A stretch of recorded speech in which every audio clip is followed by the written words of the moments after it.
Hello everybody, welcome back to the channel. I am frankly FM84. A big thank you for dropping by and checking out another video right here on YouTube. So we are currently in the middle of the Celtic rebuild. In yesterday's episode we had gone through the winter transfer window. We had only brought in a couple of players because the squad depth is now looking good. We are pushing on. At yesterday's end of the episode we showed you the league table. We were yet to taste defeat. Could we get through the entire season as Invincibles? We are about to find out. Looking at the screen, you can see there is already a little spoiler there as to how we have got on. We're going to jump into the competitions tab and show you. Since Premiership was a little bit of an anticlimax there, wasn't it? The league table, we didn't get through with an undefeated season. However, we have won the league again. 96 points on the board this time. Rangers improving to 87, but we are still 9 points clear of them come the end of the season. Going back to the competitions tab, let's quickly run through some of those. We were knocked out in the semi-final of the Champions League by Liverpool. We were knocked out in the fourth round of the Scottish Cup by Hibs. We ended up winning the Premier Sports Cup. So, as always, instead of going straight into the season breakdown, we are going to show you what's happened at the club and off the pitch first, and then we'll come back on the pitch, show you the schedule, run through the competitions, and show you the squad going into tomorrow's episode, which will be summer transfer window once again. So starting off with the finances at the club, because of our exploits in the Champions League, we are back up to £53 million in the bank.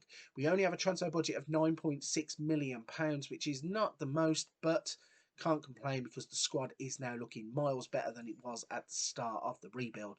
So maybe now we only need to go and sign those one or two exceptional players that really does push the club to the next level. In terms of the wage budget, the 798,000 available. We are spending 733,000. So a good gap there in between what's available and what he's spending. Also, that transfer budget is it's workable. We can go out, we can at least buy a player that would improve some of the positions. Plus, we're going to be selling players. There will always be players that will leave the club and there'll be players that are arriving. So, fingers crossed, we can work with both of those budgets. In terms of the club vision, our job is now very secure. In terms of the 5-year plan, we're on course to work within the wage budget. It was just saying about how good that looks.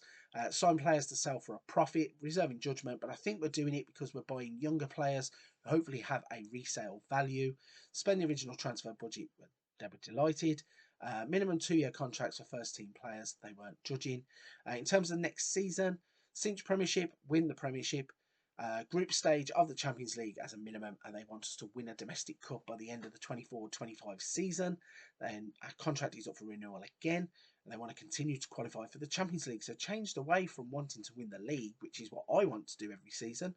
I really want to ram home how good Celtic can be after the end of this rebuild. I don't want to just qualify for the Champions League. I want to go and win the Champions League, and I want to win the league every season too. So a little bit reserved in terms of their ambitions there by the board, I feel, but we'll take it because it means that basically we can outperform that every single season. So then let's go into the schedule tab. Let's run you through how our season went. So in yesterday's episode, we had not long come back from the World Cup. I think we had finished around, where were we? I think the Ross County 1-1 draw. Yeah, no good got himself sent off. So, yeah. So then we continued into the season. We went on an amazing run of form throughout February. We played quite a lot of games, but we just kept winning and winning. We started off with a 3-2 win against Rangers. Turnbull and Kenny getting the goals there. Then Dundee got swept aside with a 7-0 victory. Kenny, Turnbull, Abada, Juranovic and Noga getting the goals. We then beat Dortmund 4-2 in the home leg of the Champions League first round knockouts. Boga getting 2, Villar and Turnbull scoring the goals for us. Rouse and Makoko scoring for Dortmund. We beat Hearts 3-0, Aberdeen 3-0, St Mirren 2-1 and St Johnstone 4-0.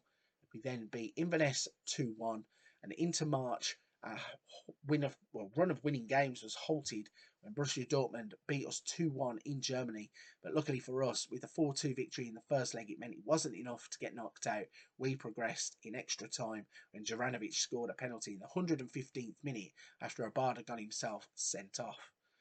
We then played Dundee United in back-to-back league games, 5-2 in the first one, 4-0 in the second one.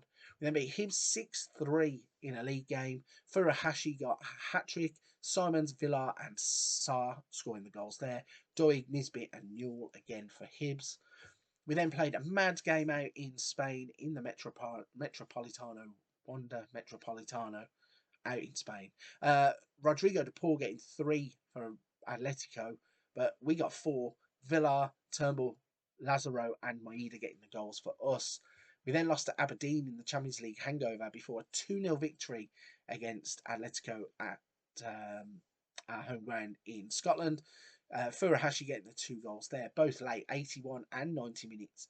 We then had a little bit of a wobble as we drew 0-0 with Hearts, 0-0 in the first leg of the Champions League at Parkhead against Liverpool.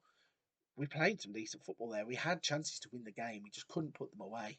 We then drew 2-2 in the Premiership Championship group before a disappointing 3-0 loss to Liverpool at Anfield. Goals from Elliott and Diaz securing them passage to the next round of the Champions League. Well, the final of the Champions League. We then played Ross County and lost 2-1. We beat St Mirren 4-1 and Inverness 4-2. But at that point, the league was already won. We had got it wrapped up and everything was secure. So back to the Premiership then. Let's show you the final table. As I said, played 38, won 30, drawn 6, lost 2. Goal difference of 93 and 96 points. Another exceptional season in Scotland for Celtic. Blew everybody away, pushed everybody to the side. Let's have a look at the player stats then. So in terms of most goals, Austin Samuels led the way with 25, Turnbull 22, Furuhashi got 19, Lazaro got 16 for us. In terms of most assists, Hadji with 20, Xavi Simons getting on there with 11 and Juranovic with 11 too. Most shots, Nadia Sifchi, 134 shots for him. Turnbull had 111 and Lazaro 95. Most player of the match awards, Austin Samuels led the way there, but Juranovic represented us. Most key passes, Barry Mackay, 144. Juranovic getting on the list with 117. Most tackles won, Henry Lawrence led the way with 89, but Juranovic with 85 and Hatate on the board with 77. Most dribbles made went to Sean Rooney. Most clean sheets to Alex Merritt with 19. Fewest conceded went to Ross Munro, but Alex Merritt was there with 29 from 37 appearances. So all in all, a brilliant season. In terms of expected goals, David Turnbull led the way there. Penalties, Turnbull 8 from 11, so possibly need to change the penalty taker. Juranovic 3.42 tackles per 90 minutes. Team goals, Merritt 120 and Sarr 114. Goals per 90 minutes, Turnbull 0.88. Games won, Merritt 29, Sarr 28. Average minutes per goal, 102.5 for David Turnbull, and nobody in the offside category down there. If we go back to the competitions tab, I'll quickly run you through the Champions League and how that ran. If we go to the group stage and look for all groups, you can see, where are we? Where's our group? Here we are, Group F. Just put it up and then took it straight back off. What am I doing? Here we go, Group F. So you can see that Bayern led the way with played 6, won 5, drew 1, didn't lose. We then finished runners up with played 6, won 3, drew 1, lost 2. Only a 1 goal difference in the Champions League, but it was enough to get us through with 10 points. Coming out of there then, the first knockout round, we played against Dortmund. We won that game 5-4 on aggregate, as you saw, with an extra time goal. Quarterfinals, we then beat Atletico Madrid 6-3 on aggregate. Before the semi-finals, we ended up losing to Liverpool 3-0 on aggregate in the semis. In terms of the final, I don't know if that's been played. It hasn't been played. I think it is due to be played on the 1st of June, so today. In terms of the other competitions then, Scottish Cup, knocked out in the 4th round by Hibs. Premier Sports Cup, we won that competition. So, final thing to check is the squad. To look at the assistant report, you can see that now the best 11 is Merritt in goal, Hatate, Noga, Sarr, Juranovic, McGregor, Villar and Turnbull, Boga, Abada and Furuhashi. So looking at that, Left back and centre back are probably two areas to target. We might need an extra midfielder, although nobody's breaking Callum McGregor. Not Conor McGregor, he's a fighter. Callum McGregor. Nobody's shifting him. Still club captain. Still there as the rock at the central point of our midfield three. Turnbull playing as well. Abada probably could do with placing on the right hand side. And Furuhashi up top.